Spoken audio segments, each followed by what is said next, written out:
my soul. The fire burning out of control. It's love and I gotta let it show. It's changing my world for the better. So raise one hand high, show your light in the sky. We're gonna keep it shining forever. Whoa, whoa. It's bright as when we're shining together. This little light of mine, I'm gonna let it shine. And in the darkest night, I'll be the brightest light. No covering up, no shutting it down, no blowing it out. I'm gonna let it shine. This little light of mine, I'm gonna let it shine. We're shining brighter than the sun. We're lighting up the world for everyone. And no, we're never quitting, never done. We're only getting brighter and brighter. So raise one hand high, show your light in the sky. We're gonna keep it shining forever. Whoa, whoa. It's bright as when we're shining together. This little light of mine, I'm gonna let it shine. And in the darkest night, I'll be the brightest light. No covering up, no shutting it down, no blowing it out. I'm gonna let it shine. This little light of mine, I'm gonna let it shine. Yeah, this little light of mine. Maybe it used to be little, but now it's a wildfire. It's growing bigger and bigger and bigger. Can't shut it down, can't blow it out, can't hide it now. It's shining around the world and getting hotter now. So throw your light up, come on, raise it higher. We gonna start a fire, it's only getting brighter. Burn bright in the night for the world to see. This little light is bringing change and it starts So with raise me. one hand high, show your light in the sky. We're gonna keep it shining forever. Whoa, whoa. It's bright as when we're shining together. This little light of mine, I'm gonna let it shine. And in the darkest night, I'll be the brightest light. No covering up, no shutting it down, no blowing it out. I'm gonna let it shine. This little light of mine, I'm gonna let it shine. This little light of mine, I'm gonna let it shine. And in the darkest night, I'll be the brightest light. No covering up, no shutting it down, no blowing it out. I'm gonna let it shine. This little light of mine, I'm gonna let it shine. No shutting it down, I'm gonna let it shine around.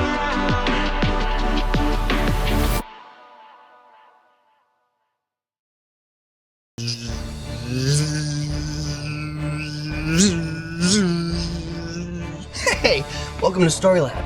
This week we're taking a look at the story of someone who witnessed a miracle with his very own eyes.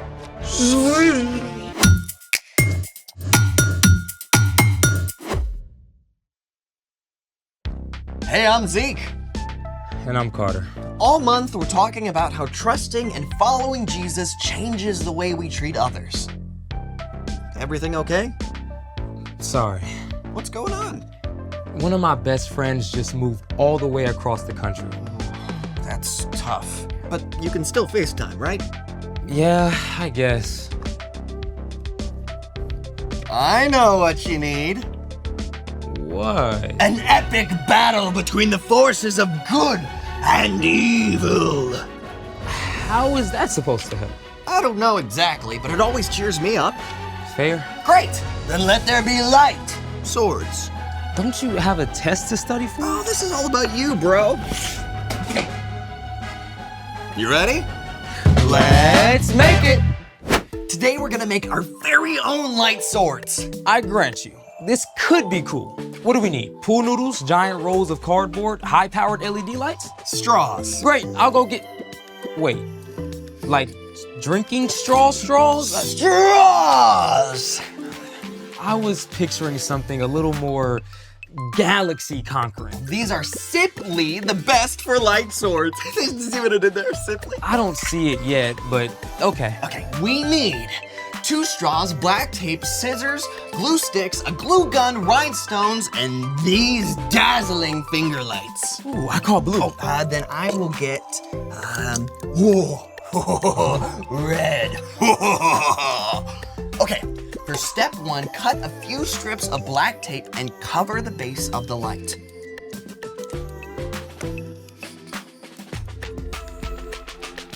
Can you cut it? Yes. Thank you.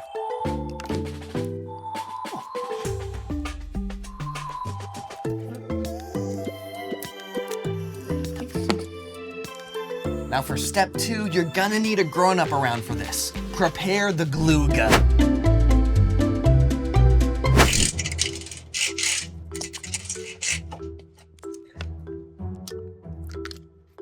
And now we just wait. See? Oh, what? I think they're ready. Oh, they're ready? Oh, perfect. Mine's ready. Okay. Now squeeze a little glue on the base around the light. Enough so the straw stays in place, but not too much or you'll cover the light. Gotcha.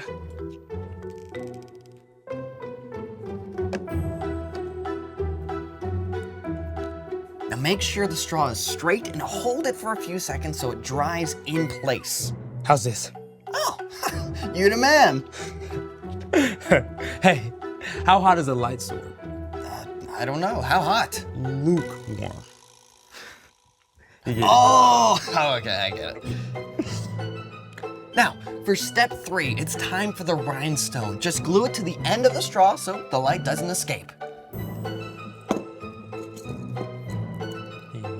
Now, our strategy for this is putting it around the tip of the straw and then just placing it on the rhinestone.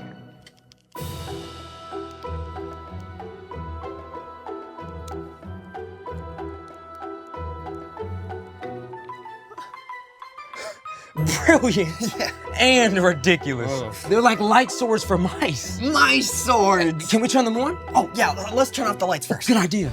Okay, now count it down. 3, 2, 1. look at that!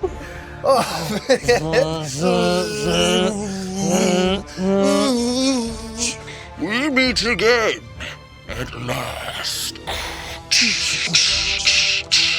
If you strike me down, I will become more powerful than you can possibly imagine.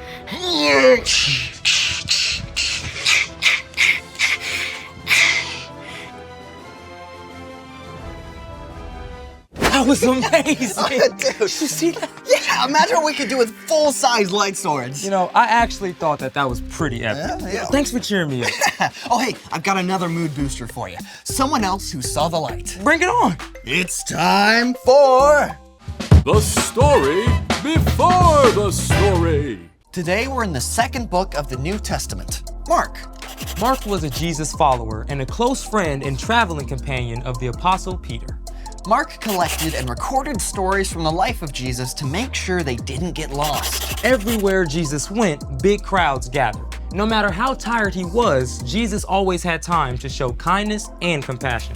In chapter 10, Mark writes about Jesus' journey to Jerusalem. Jesus was traveling there for the last time to give up his life. Which is where our story starts. Take it away. Hey everyone! On their way to Jerusalem, Jesus and his followers passed through the large, busy city of Jericho. More and more people gathered until a crowd followed as they left the city. People lined the streets, straining for a chance to see Jesus. Ahead, a man named Bartimaeus sat by the side of the road asking for money.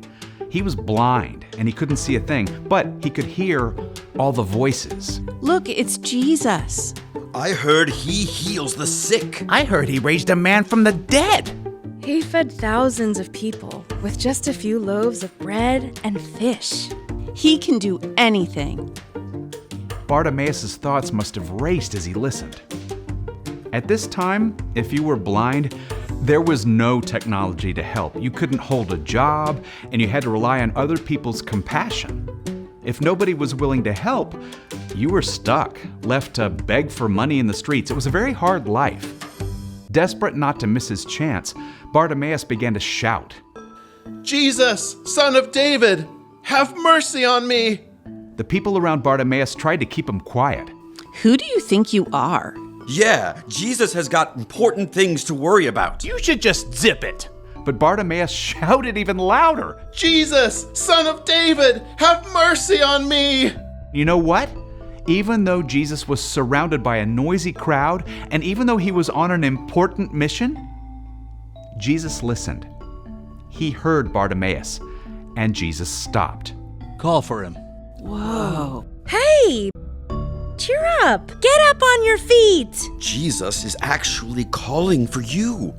Bartimaeus leapt to his feet and stumbled toward Jesus, tossing his cloak aside. And that cloak may have been one of the only things Bartimaeus owned, yet he threw aside his most important possession just to get to Jesus.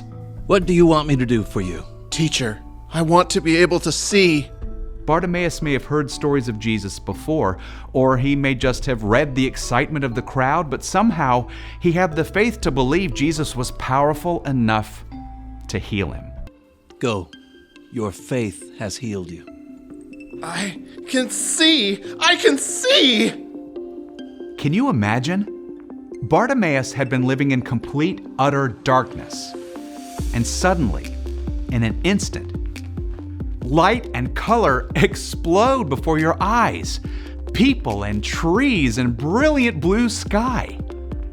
Bartimaeus was so joyful and amazed that he joined the crowd to follow Jesus along the road, marveling at the incredible new world Jesus had opened up for him. The end. I mean, Jesus had big stuff to do, Saving the whole world. but he stopped for one man who needed help. Over and over, Jesus made time for someone who needed him. So, What's our part in the story? Well, just like Jesus saw Bartimaeus' need and stopped to help, we can show compassion when we keep our eyes open for what the people around us need. Now, compassion is caring enough to do something about someone else's needs. So, once we see a need, it's important to take action. Yep. True compassion means making time to help others. Like when you're in the middle of a video game and your mom is carrying in groceries from the car. Ooh, that's hard. I hate pausing a game. But you can still pause yourself and help. True story. Maybe taking a few minutes before starting your homework to FaceTime your grandma, because you know she loves to hear from you. Or you could help your dad put together packs with clean socks and snacks to give out to people you see who don't have homes. Yeah, sometimes it's as simple as saying hi to a friend who looks lonely. Or getting up a few minutes early to help your younger brother get dressed and ready for school. I think you got it.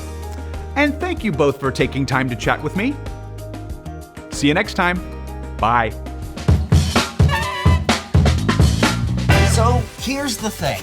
Make time to help others. Speaking of help, you need any help for that test you're studying for? Yeah, I've sort of been avoiding it. Well, I'm here for all your study needs. After a 60-second epic battle. Oh, you are on! Thanks for joining us in the Story Lab. See you next time. Okay.